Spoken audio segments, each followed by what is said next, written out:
başım başa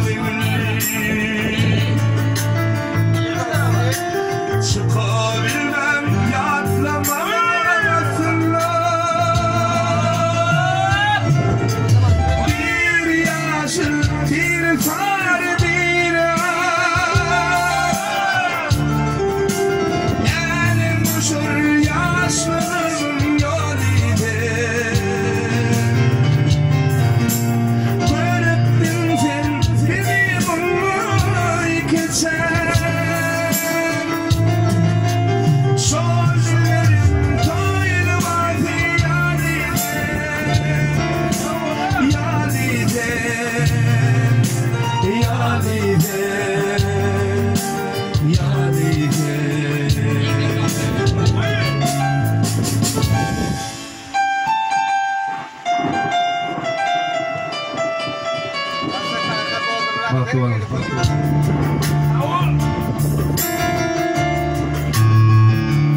Bilmen uçan sepenin başıma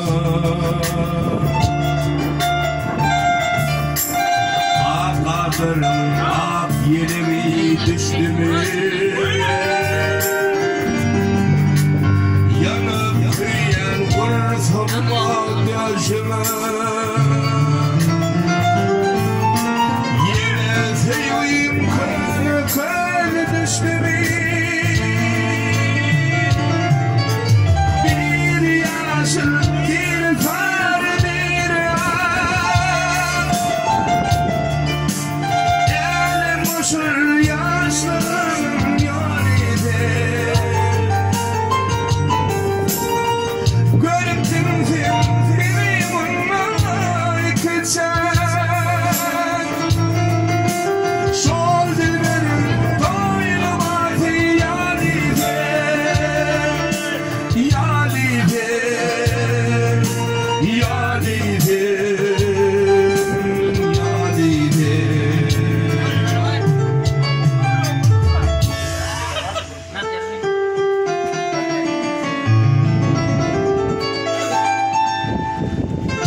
Gökte elim uçur doğullu Doğullu da erep gitti gözümde Akbakardan hatırları solundu Sevgi var bu dünyanın yüzünde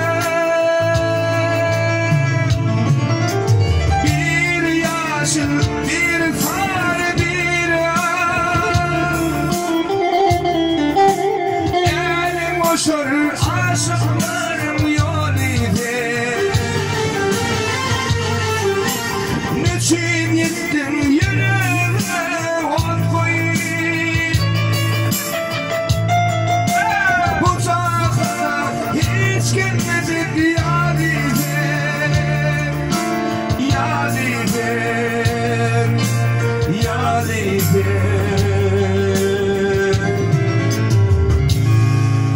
Hiç gelmedi yalnız